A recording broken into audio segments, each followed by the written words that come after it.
let's get started. I'm going to share my screen here just to formally kick off with a couple of PowerPoints and a few announcements. And then I thought Cam West here is the chapter president for Ball State University. And I thought he would sort of recap a few things that the students talked about in their meeting a couple of weeks ago. We really have sort of three categories of topics that they talked about. And we'll take one at a time and let Cam do a quick recap, then we can kind of brainstorm and discuss. I'm Fred Kitchens from Ball State. We have our president and vice president, Cam West and Jason Kraft, with us helping out today. I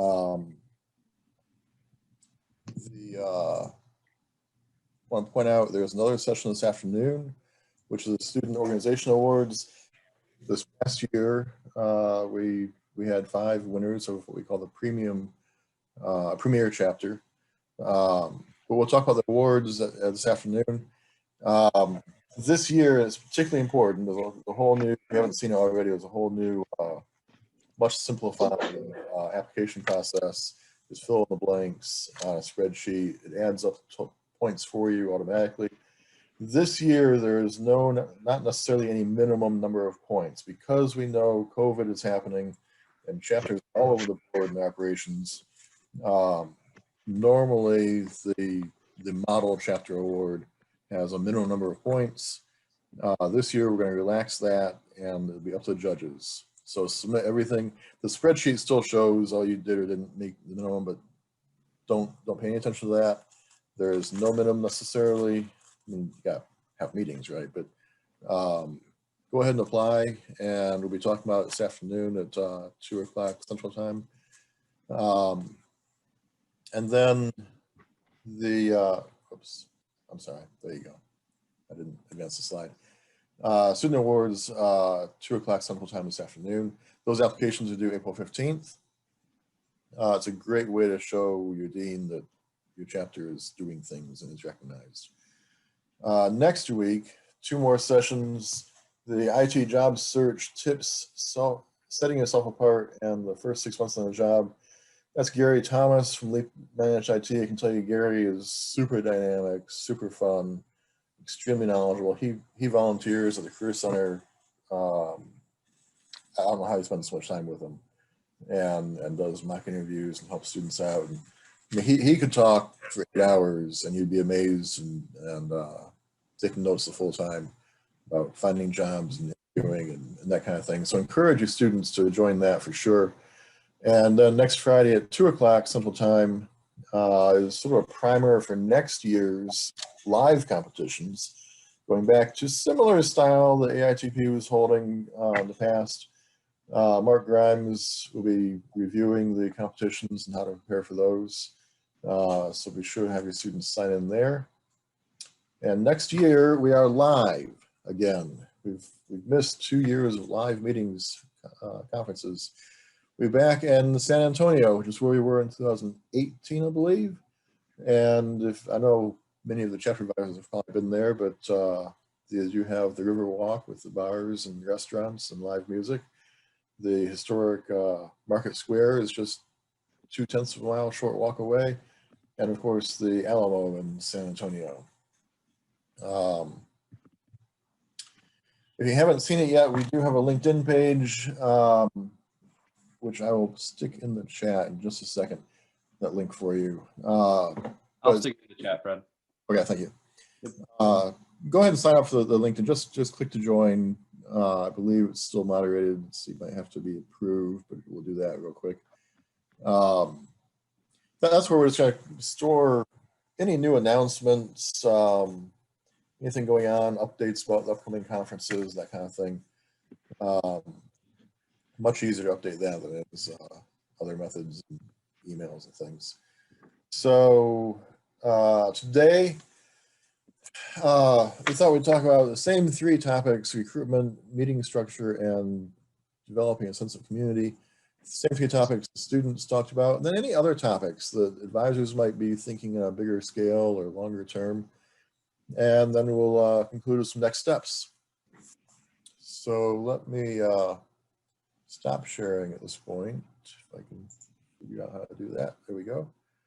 So recruitment, Cam, do you want to sort of recap what the students talked about in terms of recruitment? Yes. Do you have a handout that you'd like to share with everybody right now, or? I do. Yeah, I'll start and then I'll pull up my version.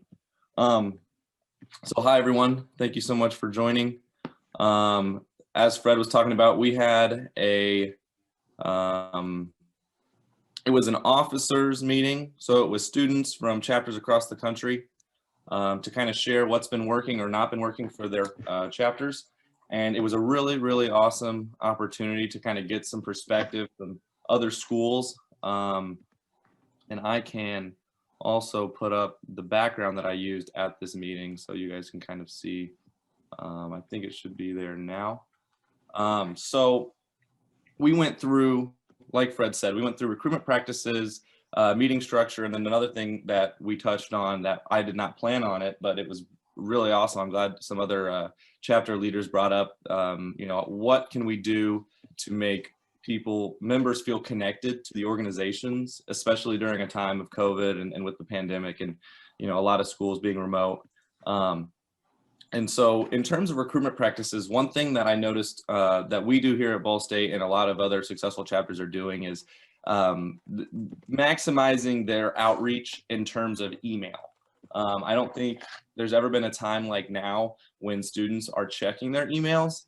And I can't speak for all, but I check mine almost every hour, if not multiple times within the hour, to see, professors that are reaching out, what announcements are going on, for on campus and all that kind of good stuff. So definitely an email list for all the students that are within the majors that your chapter oversees, and then forwarding all of the meetings and the times, the details, is there going to be a guest speaker? Is there going to be some type of event? What is your chapter doing for the meeting?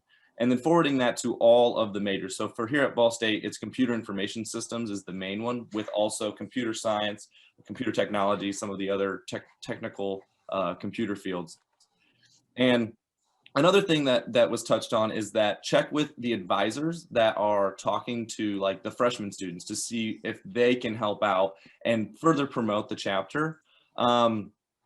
So something that we've done here at Ball State is we have career coaches and then also the academic advisors. And so when a student is thinking about switching majors to, say, computer information systems, they'll mention to those students, hey, by the way, there's a really awesome student organization that is geared for students in your major. Check it out. And then that advisor typically reaches out to either me or Jason or someone in the organization, a leadership position, and says, hey, by the way, I've got, John here that would like to join a meeting. And so then I'll reach out to John and say, hey, here's the link to our meeting. I'd love for you to join. And that's a way to just get them, without even realizing it, it's getting them to kind of get their foot in the door, and then they can kind of get a feel for things. And that's something that other organizations said was working too for them.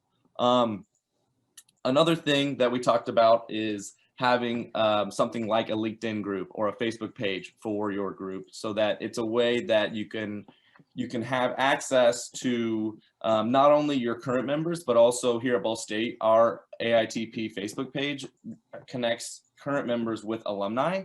And so when alumni have a position at their company that they'd like to promote, we'll put that straight on the Facebook. And then every meeting, I remind our members, hey, by the way, there's a job from XYZ company, and go check that out if you're interested. And there will be all kinds of different positions. There'll be companies that are looking for computer science majors, companies that are looking for data analytics type people, business analysts, project managers, all that kind of good stuff.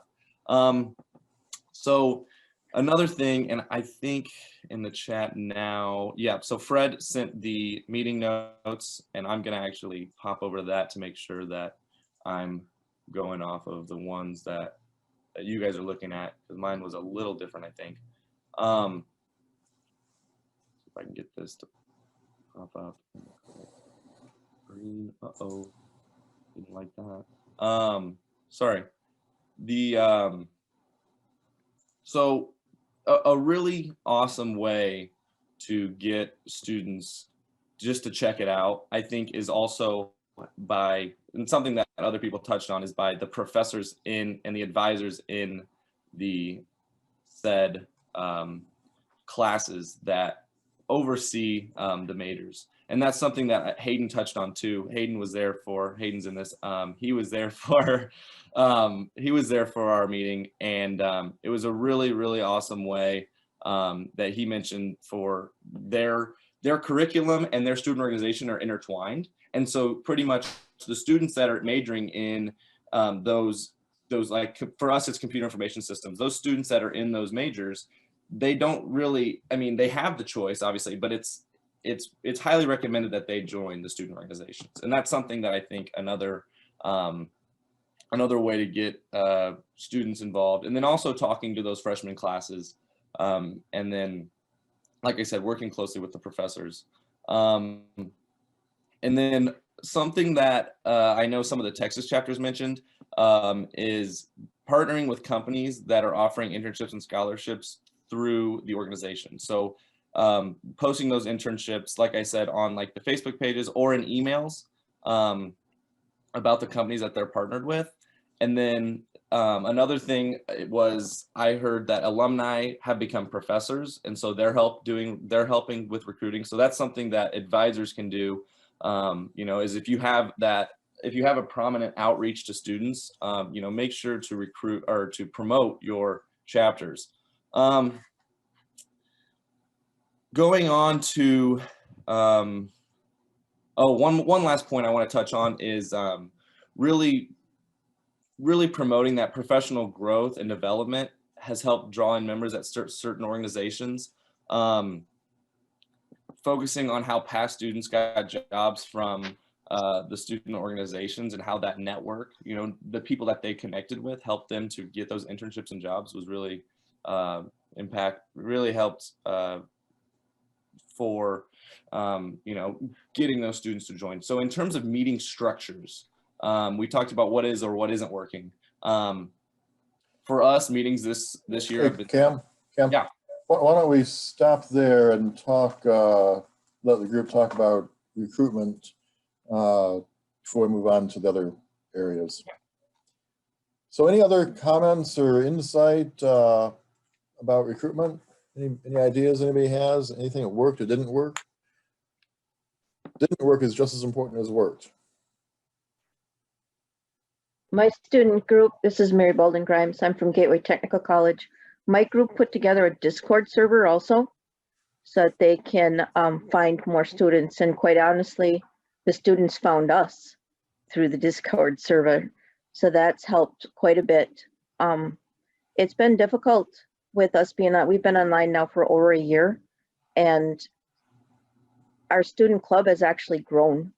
Our attendance at meetings and things have never been higher than they are right now, which I think Zoom kind of adds that ability for people to be able to take 5 minutes out of, if they're at work or if they're babysitting or whatever they might be doing, they can still attend without having to come to campus. So that's actually helped us. But trying to find things to do together has been really tough. You know, we play the Jackbox games probably once a month. But other than that, we're looking for more ideas. Yeah, I feel you there. Things to do is an issue. Yeah. At our chapter, we actually sent out surveys to see what our members would be interested in, and something that we got a positive feedback on was bringing in alumni or professionals in the industry to talk about what they do, and you know, trying to let them lead a discussion and kind of let students get the opportunity to ask questions like, you know, what is it that you're doing, you know, in your daily objectives for your job, and then also like, what is the path that you took when you were in school, and then upon graduation, you know, how did you get that first job? And then some people might have, they've had 5 or 6 jobs since graduation, and it's only been 5 or 6 years. And so hearing them talk about that, I think our students really have appreciated that. And so that's something too. I don't know how many alumni or how many people that you could touch base with, but we're fortunate to have some alumni that are really loyal to our group and are willing to come back and talk to our students and kind of give them some insight on what they do and what's helped them to be successful in their careers. We're actually doing that for our next month's meeting. Awesome. Great. Yeah. One thing we found from that survey that Cam mentioned was that students were very interested in how to get a job during COVID. And the people to answer that were last year's graduates, very young alumni, just last year, how they got a job because they were in COVID also looking for jobs. Yeah. Another thing that helps us is Cam takes on sort of a talk show host persona in the meetings. And he tells students, if you don't want to speak up, because a lot of our students are introverts, if you don't want to speak up, text me or on chat, privately chat me your questions, and he'll ask. And he really does a good job of sort of being the Jay Leno of AITP. Well, what's crazy is it started out that way too. At the beginning of this year, there were a couple members that would repeatedly every meeting they'd have really good questions, but they wouldn't want to ask them, so they'd send them to me. Well, now that we're a year into it, they don't bother sending me the questions. They just go ahead and ask now, and so it kind of helped kind of serve as that icebreaker. And I didn't know that they would become more comfortable, but it's been awesome to see them kind of grow and evolve. And now, our members are more comfortable kind of conversing with the guest speakers, and they understand that it's not a hostile environment. It's like that, and the guest speaker's not going to reach through the Zoom and bite their head off, so it's been really awesome to see that to kind of evolve as the year's gone on.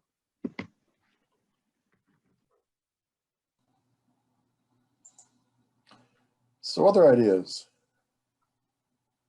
particularly toward recruitment.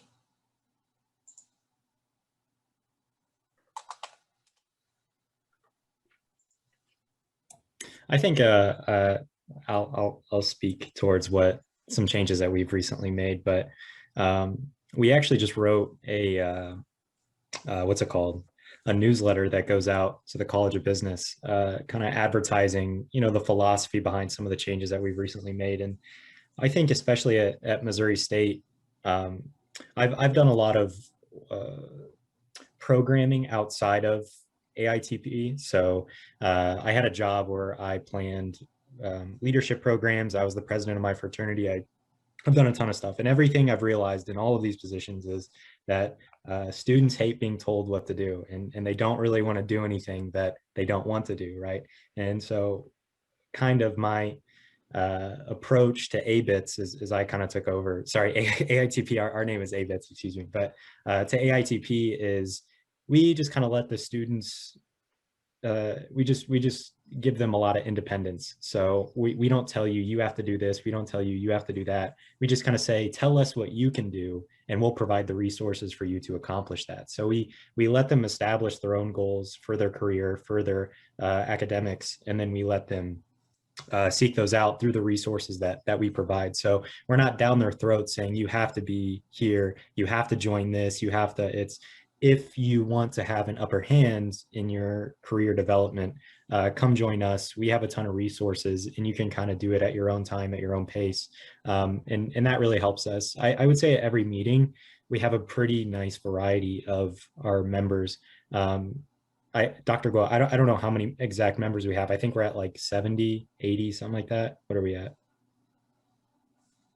We're around 75 right now. 75, yeah. So I would say we typically get around 20 members per meeting, but they're 20 different members every single time. And so we just kind of let them choose what they find interesting. And especially with how our department is organized through cybersecurity, infrastructure, app development, and data science, at those, we have a nice split of students that care about different things. And then we have that point system attached to it that rewards them for the things that they do, not punishes the people that don't show up and do anything. So I think especially now in such a virtual environment, that emphasizes independence and emphasizes doing things on your own and staying home and doing whatever, you know, trying not to overbear the students with recruitment processes or event planning or whatever, just saying, you know, if you want to do something, come do it. We'll just provide it for you, but there's no pressure on our end. And we found that that's pretty successful, especially in an environment like now. Yeah, thanks, Hayden. Thanks for sharing, because I did not want to totally just botch what you guys are doing, because it's awesome. And there's a couple of bullet points here of kind of what you mentioned in our meeting a couple weeks ago.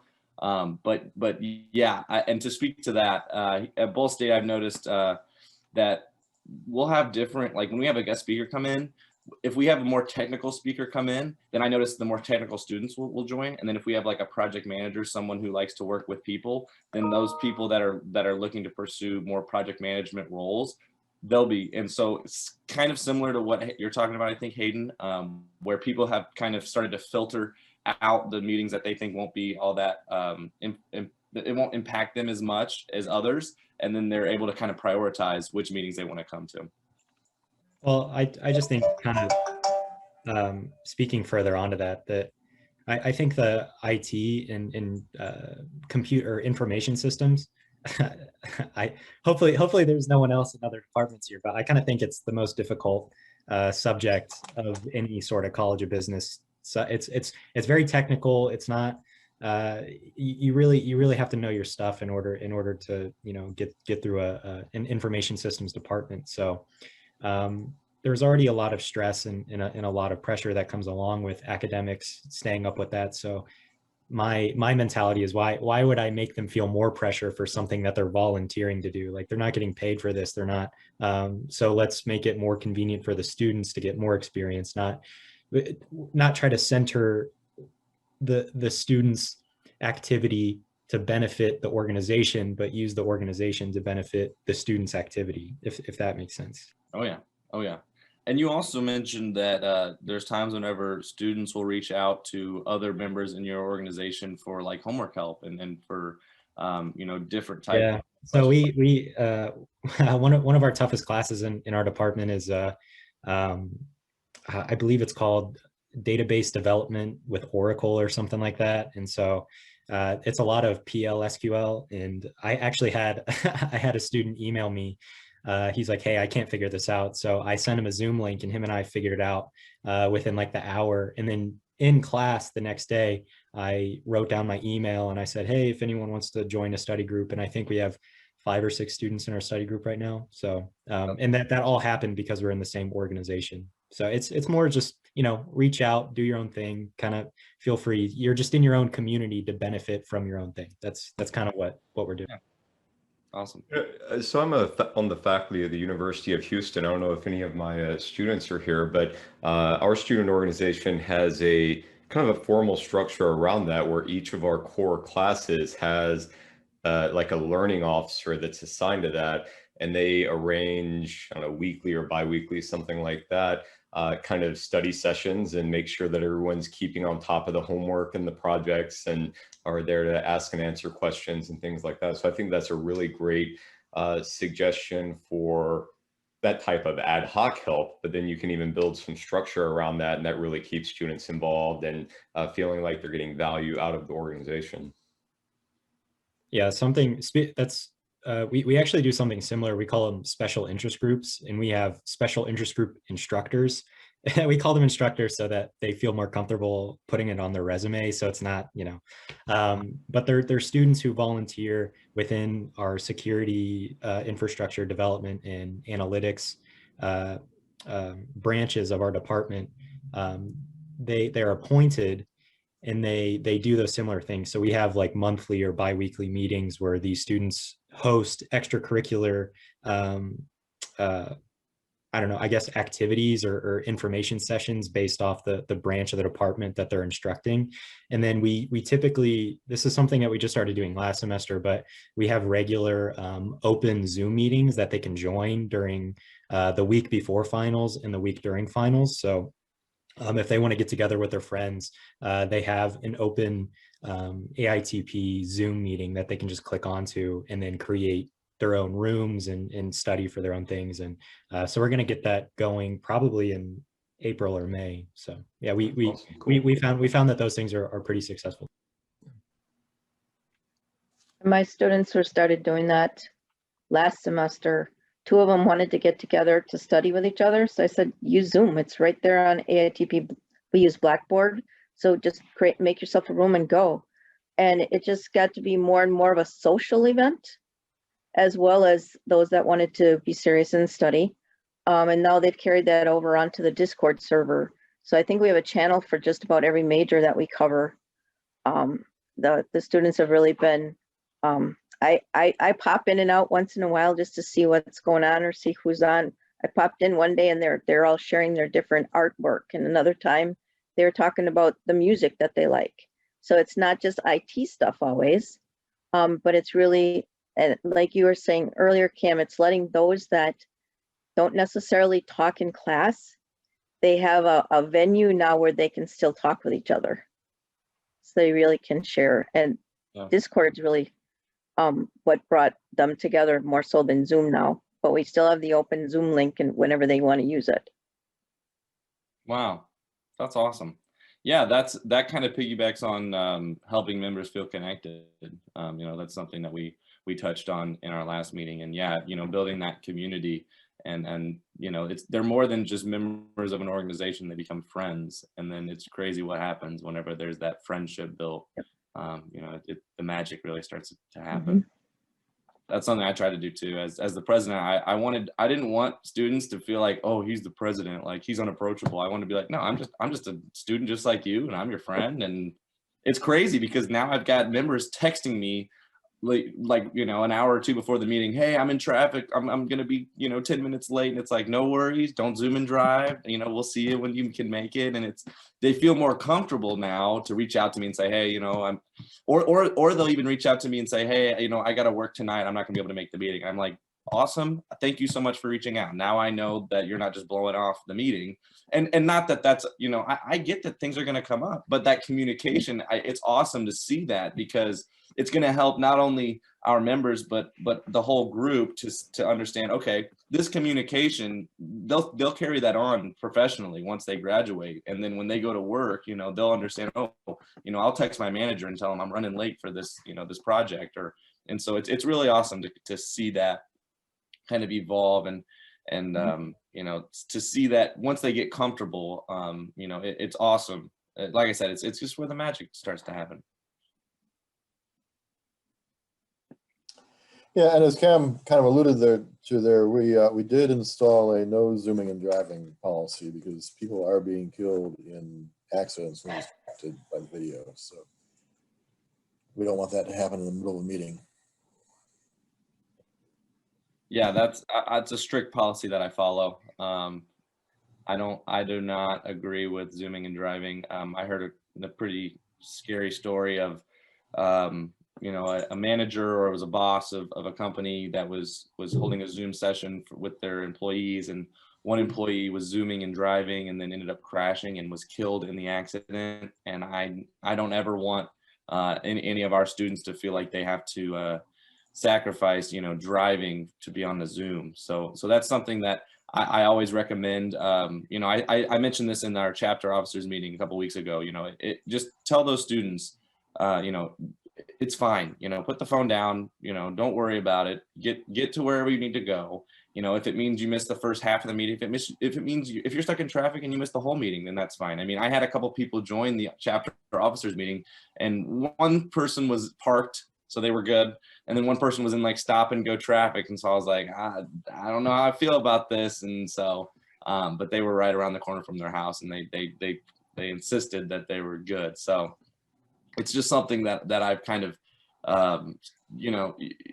I just, it's that safety thing for me. It's like, don't sacrifice your safety, for, and like Hayden's talked about, it's up to you if you want to come. And so it's really awesome that they want to be there to the point where they'll join while they're driving. But it's not worth it. I mean, there's going to be more meetings. There's going to be more opportunities. So I think if there's a hands-free option where they can just listen, that's different. But I definitely, I always try to just pay attention to the backgrounds. And if I see someone in a car and they're moving, I'm like, whoa, not okay.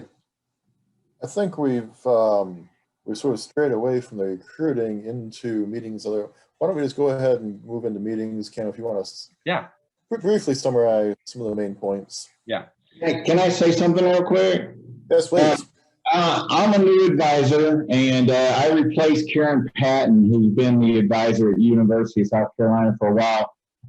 This year's been really different since this is my first year, and our numbers have gone up, like Mary was saying, but it's turned into a social gathering since we didn't have any competitions to go to. And some of the introverted students were saying, I don't know, this is part of my organization as well, but they just don't feel like they're part of the social norm. So sometimes what would happen is they'll meet on Zoom, or they'll meet at a coffee house outside, because we have outdoor coffee houses and stuff. And how do you engage those introverts? Because you were talking about recruitment. I think, like you said, Fred, it evolved into involvement instead of recruitment. And then my students are still wanting to raise money for this event that might be coming to San Antonio. And we're just like, well, where do we start to raise money, and how many students do we bring? And they're struggling on how to figure that out. And so with me being the new guy, it looks like we have to raise the money versus just asking for it. So if you can help me on all of that. Wow. Well, does anybody else have any thoughts before I sort of dig into the back of my brain? I can kind of speak to a little bit of personal experience with that. I mean, for the most part, on the getting introverts, really all you have to do is find something. They'll talk for hours and hours if you find something they're passionate about. So if you can just kind of dig in and get them to, you just got to get them to open up. The first part is to open the conversation, and they will usually lead with something, or they'll find if you can dig through the conversation, you can find something they're interested on. Also, get with your local or your school's SGA, your Student Government Association, and every once in a while they'll have some money left over from certain things that they will be able to allocate towards funding the trips and stuff. So I would get with them and talk with them if you could. Other than that, I don't have a lot, but that was some solutions I've seen that I've used before. Years ago when I was on the student side of this, we had a number of different types of events, some of which were very social in nature, dinners and happy hours and stuff like that, in addition to our regular meetings. But then also we did some things like hosted gaming, like LAN parties, right? Or we would get one of the rooms with the big screens and big projectors like the auditorium, and have I think it was a Quake tournament back in the day, but I don't know, it'd be a Team Fortress 2 or whatever the thing is these days. But we had some fun social activities that were more geared toward that, toward people that want to do that. And what we find at the actual conference, our face-to-face conference that hopefully will be coming up in San Antonio next year, is that we do see a lot of students that go out and do the very social thing. And then we do see a lot of groups of students that are getting into these small groups and ordering a pizza and like going on about their the gaming or the Pokemon or whatever's going on. And in the past, we've also hosted some rooms. I don't know if we'll be able to do this in San Antonio or not, but hosted some rooms kind of dedicated to having gaming parties and stuff like that. And that was a very successful and well-attended thing. So, a lot of opportunities for students to engage kind of in all of these different capacities. And one thing I think you were mentioning, Cam, about making getting everyone kind of involved in that these are my friends. This isn't just another organization. that's how you really get people excited about coming to or traveling to these conferences, because you're not just going with a group of people from class, you're going with your group of friends, and it's a good time. All good points, Mark, and sorry for the shadows. I'm dealing with a hotel room, poor low-level lighting. So it is what it is. But nonetheless, as far as the fundraising goes, the good news is a lot of money that's been available has not been used in now 2 years. If you remember, the the Plano event didn't happen. So whatever monies you had raised to go never got used. I know that's the case in my case at Texas State. Fast forward to this year. This event is free. So that's another year of monies you didn't even ask for, and you can bankroll continued fundraising initiatives. But now you have a reason, a purpose to solicit funds, to do events that are fundraising centric, as well as approach your college. Many colleges have student organization support programs. You just have to apply, whether it's the faculty member or the student orgs themselves. Similarly, as was shared, the same thing at the university or college level also. There's funds in student organization that oversees all orgs on the campus, because it's a competition trip. It's not a playtime trip, even though there's a combination of playing, competing, and all seriousness, because that's the whole reason why people strive to attend it in the first place. So a variety of things, as well as just trying to re-engage, and hopefully the bulk of the population will get vaccinated by the end of the summer. And then we can all return to live things and get back in the routine of having live meetings, events, competition events, and more. We're all hoping for that.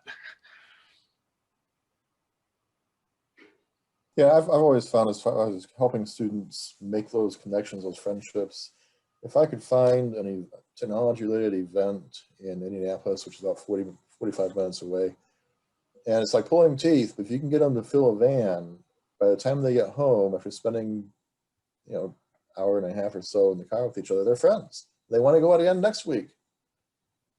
But it is tough to get them in the van the first time. Well, I appreciate all the help, guys. Thank you much. This, like I said, it's my first year, and we'll move forward.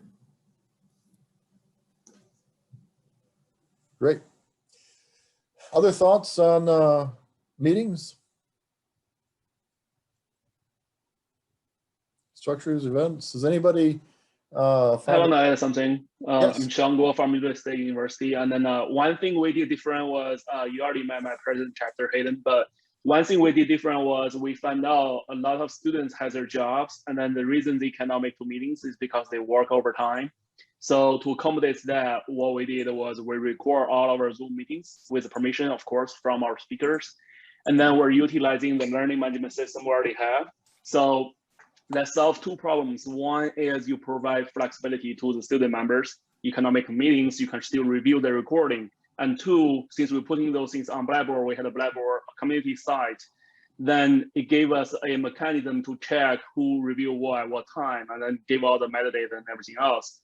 So that way makes the encouragement for students to still review the things. And then we also provide a follow-ups and those links and through Blackboard, and the other thing what we found out was students don't usually read their emails. I think everybody knows about that. But one way to count that is everybody going to read announcements, because you're going to Blackboard for your classes and everything else. And then if you post announcements and also send out emails, you're for sure going to get them. You're going to get their attentions and things. If we can share our screen, Dr. Guo, we can just show them how we organized it if you want. Well, how to do that? Let me see if I can. Yeah, it's okay. We had basically, I built a student organization fully online just to accommodate the remote learning and stuff. So what we did was basically just set up a Blackboard shell and then pretty much organize things like a course. We also implement our point system for the members through that way. So that way, you have assignments for your meetings, you have other things, and then they're gonna award you points. But the difficult thing was not trying to make a student think this is a punishment. It's a form of encouragement. So we were just saying we use points to give you discounts and then benefits, not use that to disqualify your membership in a way. So because this can be viewed either way, it's like I've been forced to do things, like the student just mentioned, they don't want to be forced to do anything. But we also say, if you cannot make to the meetings, we will award you points on your projects and anything you can come up with. That offers even greater flexibility in terms of ideas and all the other things too. I think our students appreciate that idea a lot. Yeah, Hayden, I enabled sharing for you if you want to share that. Yes, I would be very interested in seeing that because I've been looking for a plan to get, we've kind of suffered since the pandemic, so I'm looking for new ways in order to kind of get, breathe some new life back into AITP for our campus. Hayden, you want me to show mine? Because I had all the instructor backgrounds on those things.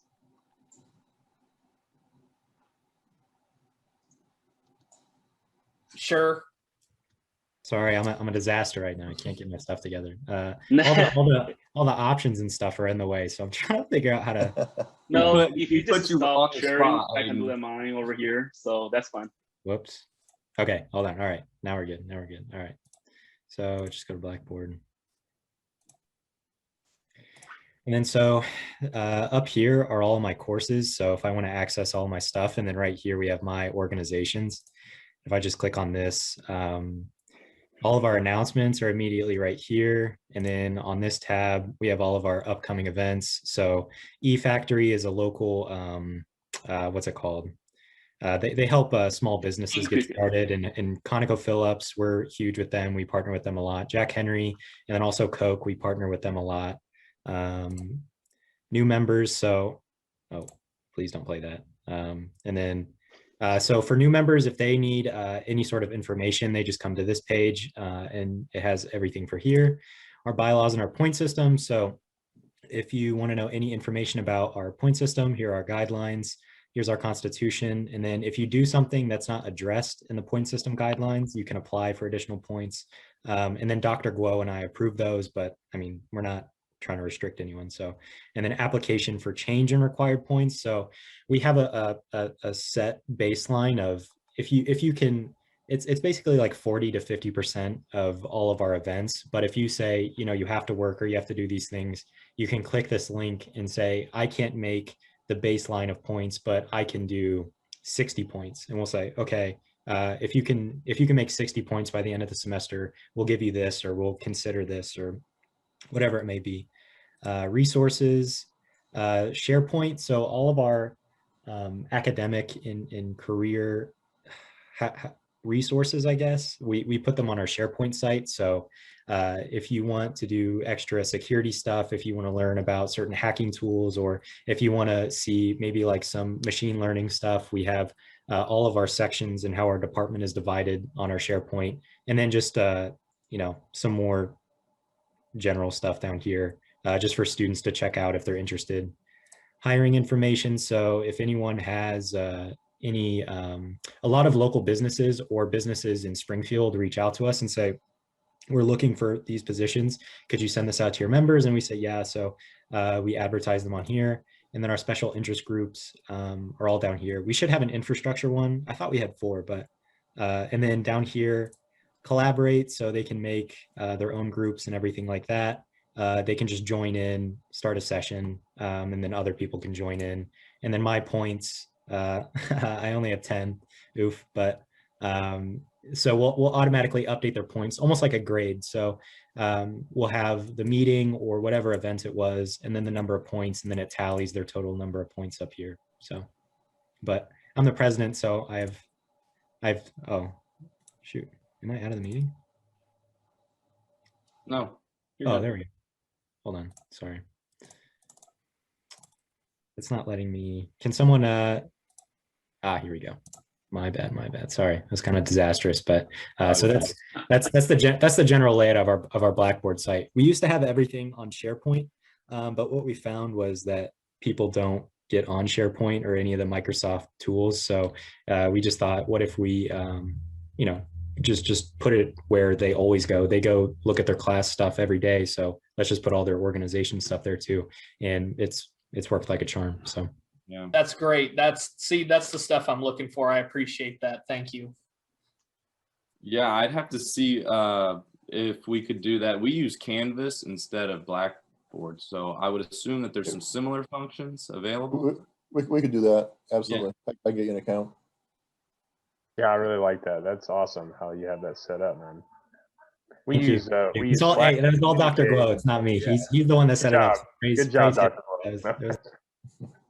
We just recently started a Discord channel because the students, we were using Slack to communicate, and the students were like, oh, Slack's going away. So we started Discord, but that's just for communication in some organization. I like how Blackboard's right there with all their classes if you do use Blackboard.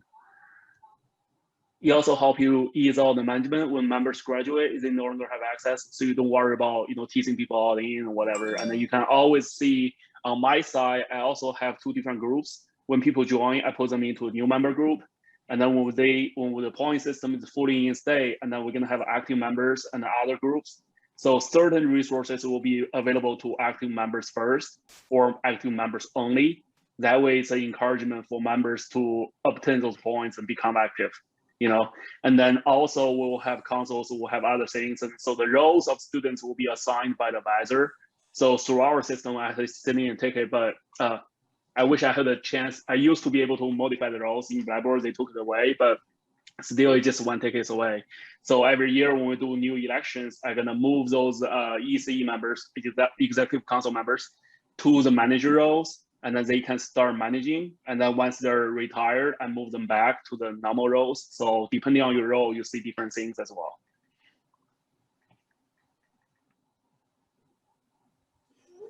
Do you find that having that level of organization takes more time, or does it actually make things more efficient?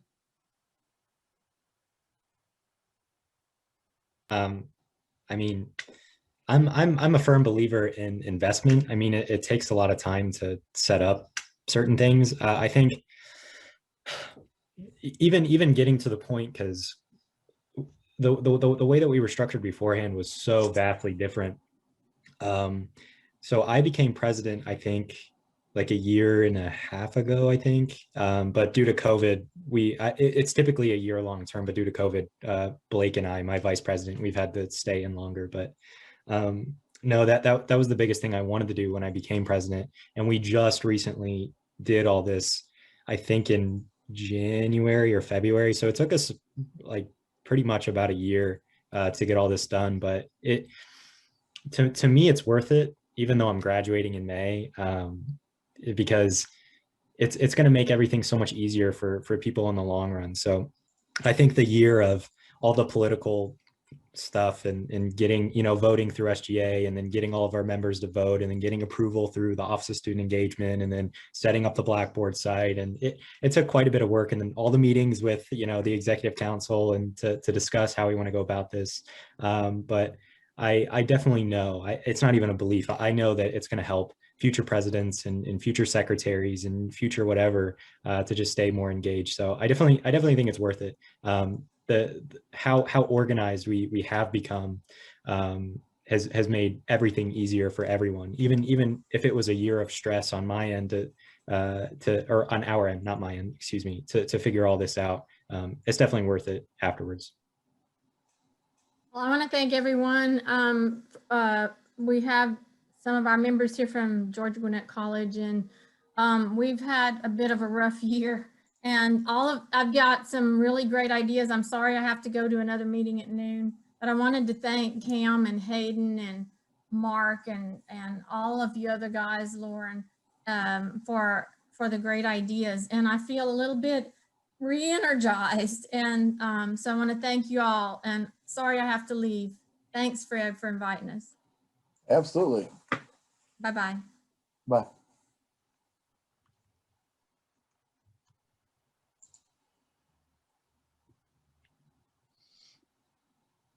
So other meeting ideas? Has anybody found a way to sort of gamify involvement? Sounds like that's what they're doing with the point system. The point system. Yeah, I think I can share that point system with you guys, and then obviously I have to ask for my students, but I don't think that's a secret. But I can share the general structure, and also I just look at the chat. We use the points to give student discounts. We do charge them continuing dues. So if you reach certain points, you can get 50% discount on your dues and then stay active. And also because we're fully funded by SGA and my department, so our conference registration fees are fully waived, thank goodness. But we also can, use that as a way to encourage people to get in that. We also thought about the idea having student awards, best performing students. Now we have a concrete system, so it's objective, and then it's very easy to award the top members. And then nobody can see your points until you're being awarded. So that's another key. We're not trying to be discouraging people, because we know when you get to the competitiveness part, there's always a dark side, but we're trying to use the bright side more. At the same time, one of my biggest fears was because I've been in SGA for so long, and there's people complain in that organization. So I was really worried that people would fear that the point system would eventually turn into a way to corrupt our organization.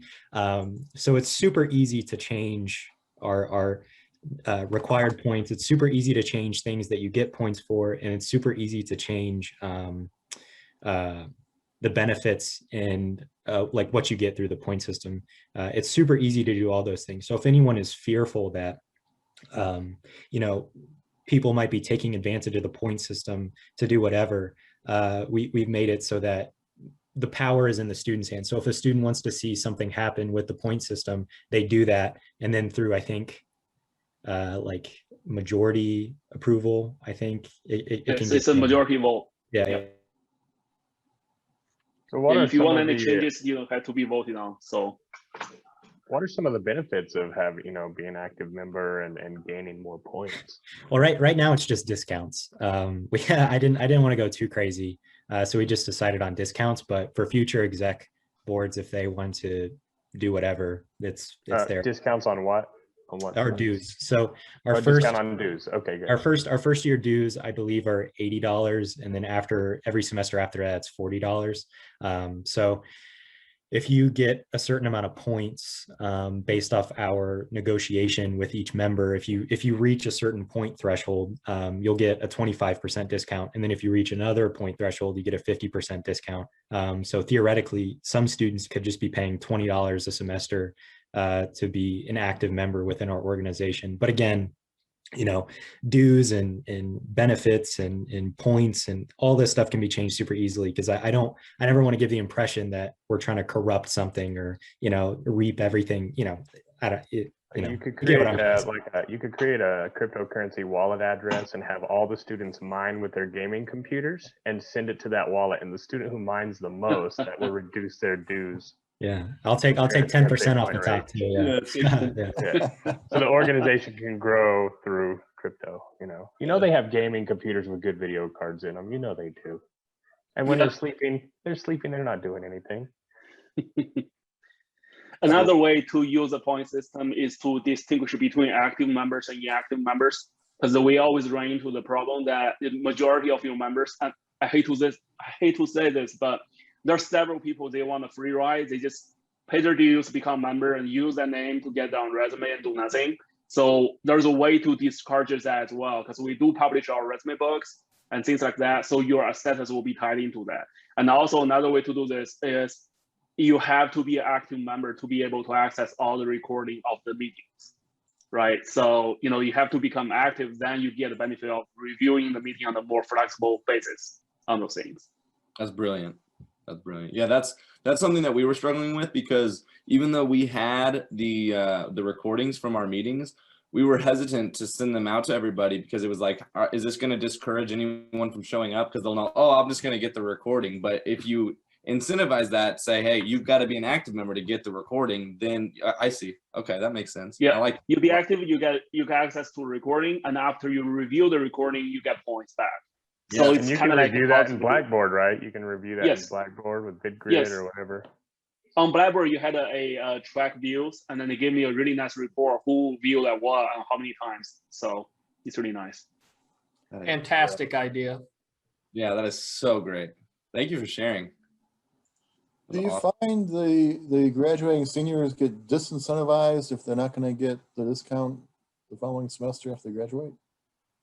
We just put it in, so I have no idea. I have no idea.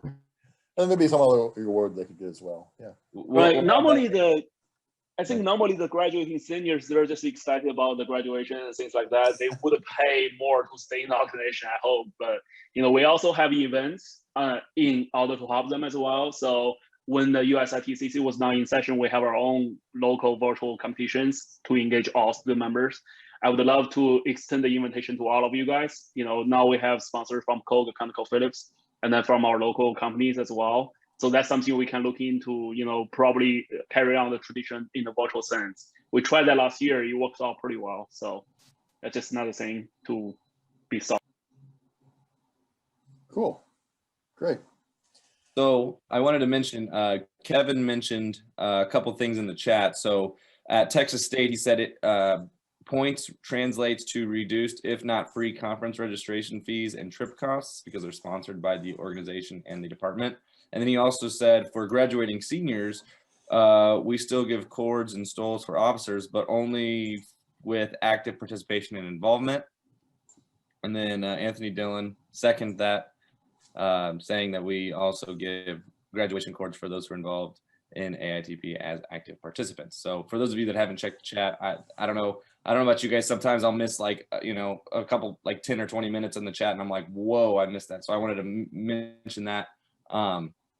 But yeah, that's another way to incentivize being active for seniors. And then I think also, Hayden, you mentioned that there's awards within the student organization, within your organization, for people that have the most points, right? Dr. Guo, you can talk about that. He hasn't brought that up to me yet, so I don't. Yeah, that was in the planning stage because we only implemented the point system this semester. You have to wait a full year for that to take effect. So after a full year, we would have that capability to do it. That could be another way to incentivize seniors, because even though they're graduating, they could still graduate with that award, saying, oh, look at me, I had the most points for my senior year. So that's another thing that I was thinking of. And I know you guys now I know that you guys are still kind of testing that, or it's so early, but I like that too. How are we doing on time? Okay, we got what, 30 minutes, right, Fred? 5, yeah.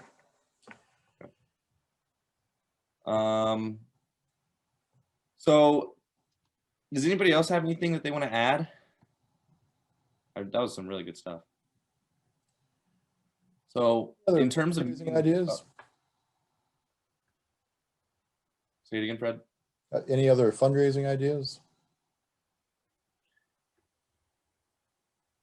I know we do a few events for our college. We do we put on a dinner for some of the alumni and then hold an auction based kind of I can't quite describe. They sell a lot of stuff, but it's called Perfect Pairings. So they do a lot of wine and cheese and different types of pairings that go good together. So we hire some professionals to come in that have worked in the industry of or doing cuisine and whatnot, and that seems to work out really good for us.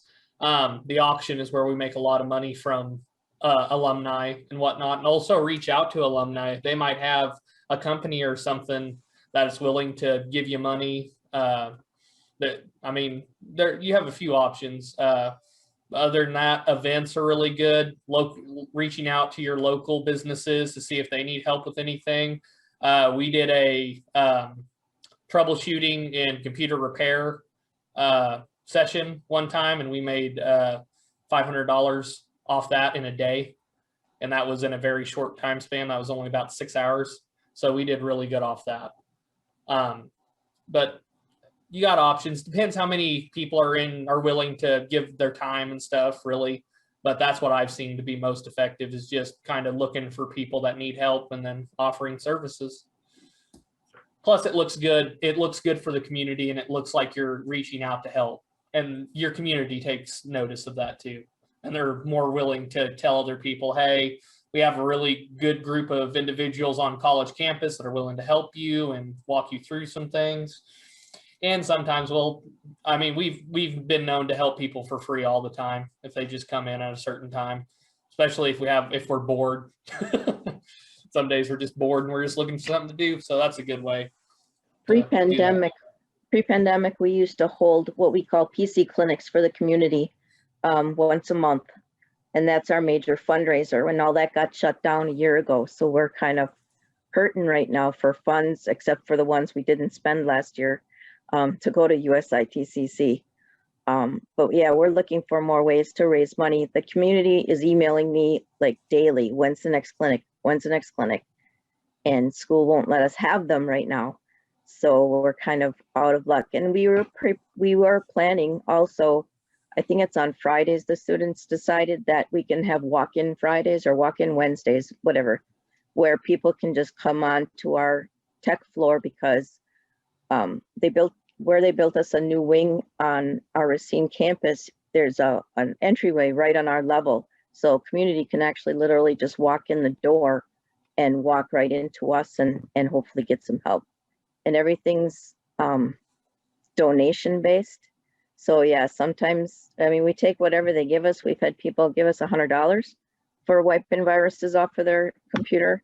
And then we've had 3 people that, can't afford anything, but the community knows we're there and they keep wanting to know when we're coming back. And that's been the hard part. That's a great idea. That was some good suggestions. At Texas State, except for last fall, for like 13 or 14 years, we planned a one-day mini conference event for area high school students. And we've had as many as 550 and as few as 300. We charge them a reg fee. In most cases, those school districts will pay for it. And of course, they have to charter a school bus or take care of their own transportation. But a reasonable reg fee. We've given them a meal voucher to use at one of the on-campus dining facilities, have competition events, reach out to our advisory board members as keynote speakers and or breakout sessions, and occasionally some faculty members as well. And it's a nice, short, sweet, single event that's totally executed and managed by our student organization. But it's a lot of work, a lot of details, and hopefully we'll be able to have it live again this coming fall, because it can generate a ton of money if you minimize your expenses and have that reasonable reg fee of say 25 to 35 bucks per person. We even give the accompanying faculty members and chaperones free registration, because they're the ones that go to the trouble to try to make it happen and get the students there. Cool, good idea. Other ideas? I know I keep mentioning the crypto, but I do believe there's an opportunity, and we plan on doing this mine-a-thon is what I've been thinking. So has anybody heard of NiceHash? Can I share my screen real quick?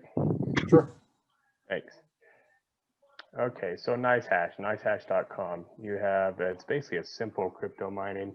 You can go here and say, hey, it's not a lot to set up. You can say, check your profits, and you can say, oh, okay, what kind of GPU do I have in my computer, and what is my electric rate where I live?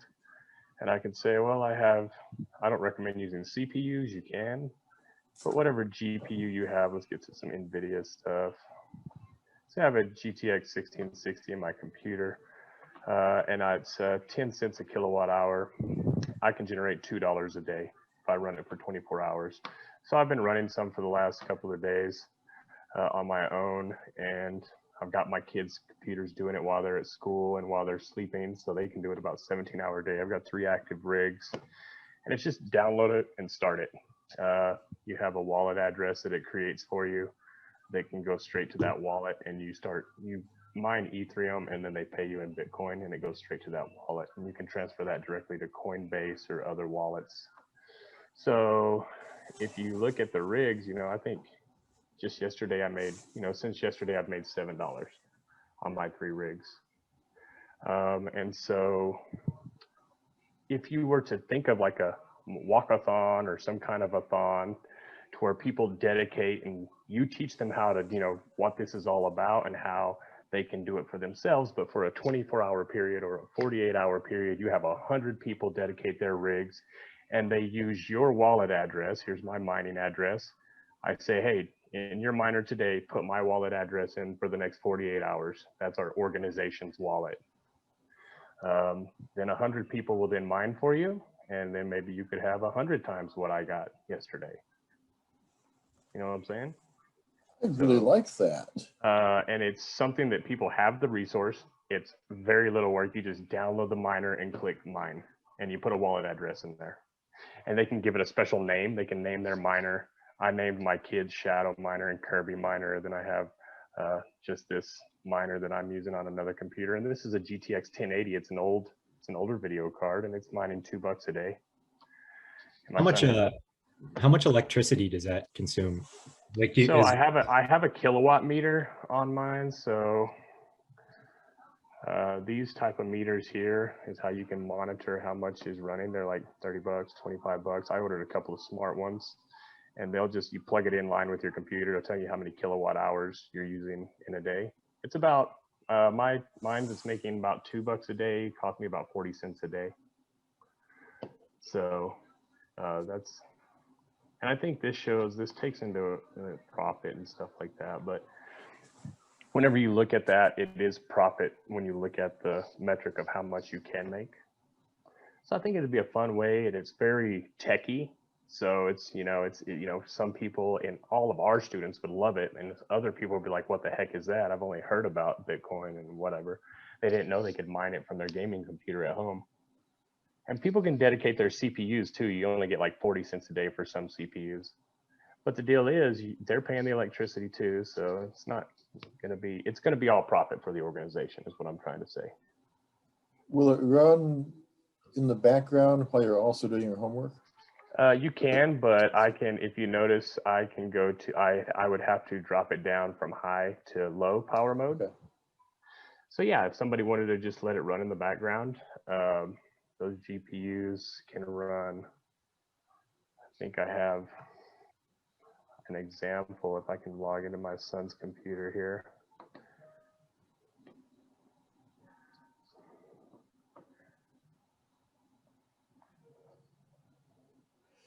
So it could even be something that you run during a meeting. We could just be having a meeting, everybody, hey, for an hour or 2 hours while we're in this meeting, let's all run this and try it out, see how much we can make, and each miner has its own metrics. So you could give awards for the people who mine the most. You got an awesome rig you spent $5,000 on, you can mine way better than me. It's kind of like a badge, give them a trophy or something. But definitely make money for your organization. So the performance on the GPU right now is only 11%, and it's on high. So it doesn't have to take up the whole thing. But this one's mining $2 a day at 11% GPU usage. And so. Now you got me wondering if maybe students could pay their dues in crypto. I think they can. Like I told my kids, save it all summer. You want a new computer, then run this at night and when you're at school, because you'll make $1,500 and a year you can pay it off. You'll have that much in crypto, depending on the rates of cryptocurrency. If Bitcoin crashes, this will be all useless. But since crypto is so high right now, it's worth it. Yeah, with no risk, there's no reward. But crypto, the sky looks to be the limit. And so, you start doing this now, and if and the organization has this crypto wallet that they're maintaining, and it goes up and down with the market. But if crypto pops again, the organization has twice as much money, or whatever. And it can then be turned into, and from Coinbase is also $250,000 FDIC insured now. So anything that goes into Coinbase can be withdrawn to normal U.S. bank accounts. It's not some shady wallet site like a lot of other crypto places on the internet. It's FDIC insured, like a bank, up to $250,000, and very low withdrawal fees, if any. So I think it's it's a fun way to take into, I'll stop sharing now, to take into consideration, teach your students about crypto and how it works and what it is, and look at these different algorithms and these mining algorithms that are running. Show them how the different coins work and what all the different coins mean, and then have them mine it and have it. And then, you know, if they have some, you know, if they want to do it for themselves, they can totally do it for themselves, but they can also help the organization out every once in a while too. That's really cool. Yeah, that's what I've been thinking. That's a way that, yeah, that's a way that that students can pay their dues too. I mean, there's so many different ways that they can. Wow.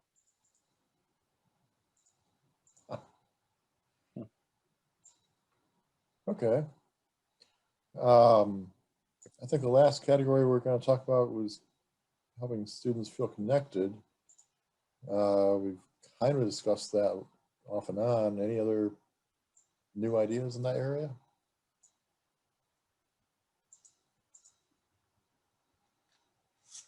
I know that they don't feel connected virtually, so it's really difficult. Even with my gamers, you know, you think, oh, gamers, they're used to playing online. I have a, you know, we have a full esports program now.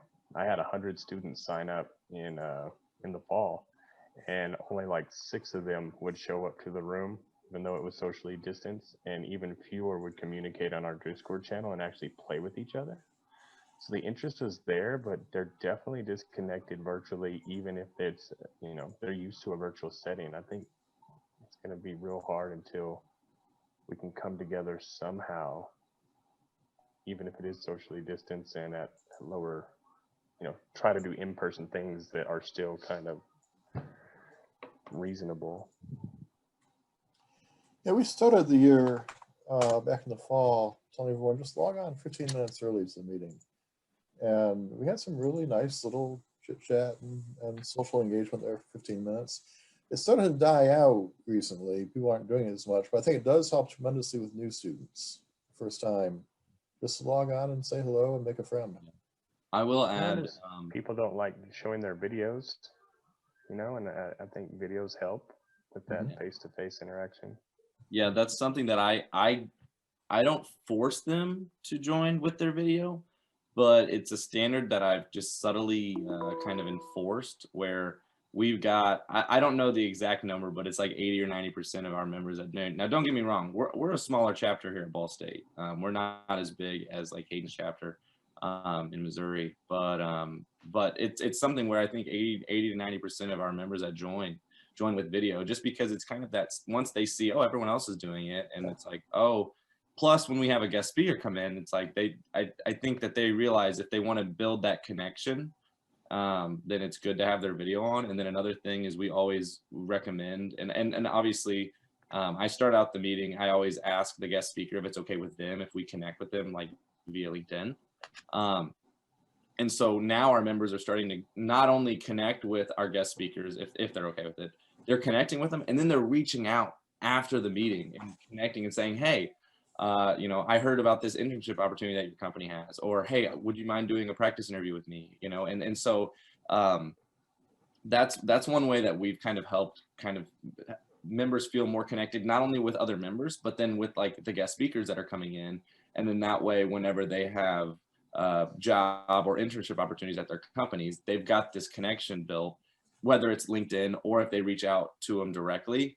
And then that way it makes them, I think it helps them to feel like they're actually getting something from the meetings.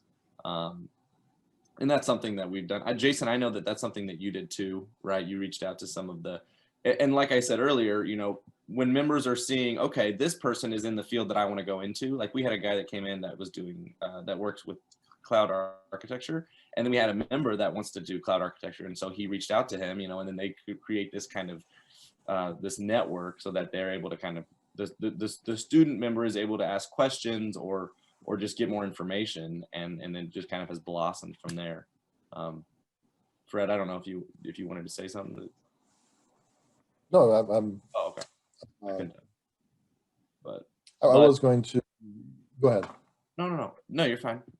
Go ahead. I was going to ask, would everyone want to continue these meetings once or twice a semester? especially times. I don't know. Again, this semester, or wait until beginning of fall, or maybe before fall semester begins. And if anybody wants to do another meeting or a regularly scheduled. I like seeing all y'all, I mean, Kevin and Professor Guo, I haven't seen y'all since the last in-person competition in like Galveston or whatever, I mean, come on. So Yeah. I was really glad to see some of my old friends from past events here and everybody else as well. Because that's really like, it gets me excited whenever we come together and we, bring our students, but we're always, the same as instructors and in our fields, we see each other year in and year out. So, coming up with different ideas together. I love Missouri State, how y'all do your point system. I would never thought of that. So I think it's good for us to do it a couple times a year at least, or quarterly, however it works best for everybody. I mean, if you guys if you guys put together a meeting, we'll for sure join. Our president, exec board, whatever. So. And maybe twice a semester, early versus middle, spring and fall semesters may be a good thing. Yeah, I think so. I think that's how. Also to make the sponsors feel connected, right? Not just talking That's about right. student organizations, the sponsors. As sponsors, we need to feel connected because we're just like, man, what's happening to my organization? Nothing's going on, and nobody's showing up to meetings, and like, kind of gives us a little chance to do our little club thing. That's right. And I think it'll be really interesting to hear as time progresses. We're not going to be stuck in this pandemic forever, and so as things start to evolve, even as we're sitting here right now, I know that some of you guys that are like down in Texas have different protocols. I know that like the mask mandate's been lifted down in Texas, and so like here in Indiana, we still have the mask mandate. And so as things evolve and as things change, it'll be really interesting to see. Get updates from people like, oh, our chapter's meeting in person now, and like, oh, our chapter's still meeting completely virtual. And so we can kind of all work together to see, as some organizations are getting to meet back in person, then they can be like, hey, we're doing this, it's working really well. When you guys open up, you can do this too. And so that's another thing that I think would be really beneficial. So I'm thrilled to see that other groups are still using the AITP known, because that's how our community knows us, from our PC clinics. If we were to change names, they wouldn't know it. They would not come. They would not know who we were. So we were kind of cautious initially if we could continue to use it, but I'm glad to see others are still using it. There's no secret that I'm using it still. Yeah. Because are you guys officially linked to a professional chapter of AITP or no? Our local chapter decided to go independent. They had a new collaboration. They changed their name. So unfortunately, we have to change our name. They just told us CompTIA don't want AITP anymore, and then they're trying to avoid legal trouble. That's the only reason we changed the name to ABITS. But it's formal being we being affiliated with AITP of the Ozarks, and then they decided to change their name into Springfield IT Tech Council. So consequently, we can now use AITP as a name because they had a formal agreement with CompTIA. That's the only reason we have to change it. Yeah, I just put in the chat box. Fortunately, CompTIA left the student orgs alone. So ours at Texas State, still the AITP, because it is a professional association. They're just unfortunately few to no professional chapters anymore. And I was also on the professional chapter side, and there was all these additional hoops and demands that had to be satisfied that most professional chapters said, game over. Yeah, I know Chicago split from CompTIA, and they've been having meetings, sending me email again that they're starting up, or I think they were still doing it in the back closet somewhere, but they're making it more public now that we're still here and we're ready to go. So, right. Our local chapter split went their own way, and I'm afraid now with COVID, it may just sort of disappear. Just expedited things. Yeah. We also had our chapter also split off, but also, I mean, really, we're just trying to fill, since stuff's starting to come back up in competitions. We have a lot of kids that are just hungry for the competitions. So they're just looking for, we just give them whatever we can give them, and they just start hammering it out, whether it's coding or networking or security or whatever. They don't even care at this point. They go to business, they go to mathematics and go and look for stuff to do there. But we have a lot of kids here though that are really determined and really want to get out and get to work on doing and making a name for themselves in competitions and stuff. They like to keep busy. We are coming up on 12:30. I want to remind you again, the presentation this afternoon is about the chapter award, which is a great way to convince your dean that your chapter is actually doing things and productive and upstanding. Again, there are no minimum point requirements this year because of COVID. We're gonna let the judges do their own thing on that. So log in again this afternoon. And Kevin, do you want to say anything as we close? Other than, attend that session this afternoon. I'd sent out the links to everybody, and even the late registrants that happened like moments before this session started early this morning. I'll keep an eye for who else registers between now and next Friday's session. I'll be putting together some flyers and some more details. I'm still waiting on the hotel to sign the final contract for that San Antonio event, but it will happen. It's just the director of sales is working remotely and out of town right now. So you can bank on that, and we'll see what else pops between now and then. We've got 9 new members joining the LinkedIn page. I'm approving all of them right now. And if you haven't done that, the link is in the chat box, and I will approve you immediately. And then next week's 2 sessions, the morning session specifically focuses on getting a job during, pandemic times. And it's one of the Ball State awesome speakers. And in the afternoon, none other than the Mark Grimes at U of H is going to be leading the charge for competition strategies to get everybody back in the zone, back in the groove, and start to prepare for competition events. So the next meeting, it sounded like there's some interest in following up. Do you want to follow up this semester or wait until maybe August? Thoughts on that? You may try middle April, perhaps, just to kind of like, bring a close to the semester and maybe have people share, what they introduced, what they did differently, what they took advantage of from this very session and the previous session, and what their plans are going into the summer to hit it hard for the fall. Yeah, let's look at sort of late August, and some of you might have some new presidents at that point. I know we re-elect officers end of the year, and maybe get them involved and start planning for recruiting in the fall. We'll schedule something for late April. All right, we're 12:30, right on time. Thank you all for joining. Yeah, those meeting notes that Fred shared, those are for you guys to keep. And we also can send out the meeting notes from this meeting too. Yep. Thanks, guys. Nice to meet you guys. Bye. Hey, everybody. Good to see everybody. Y'all have a, hey.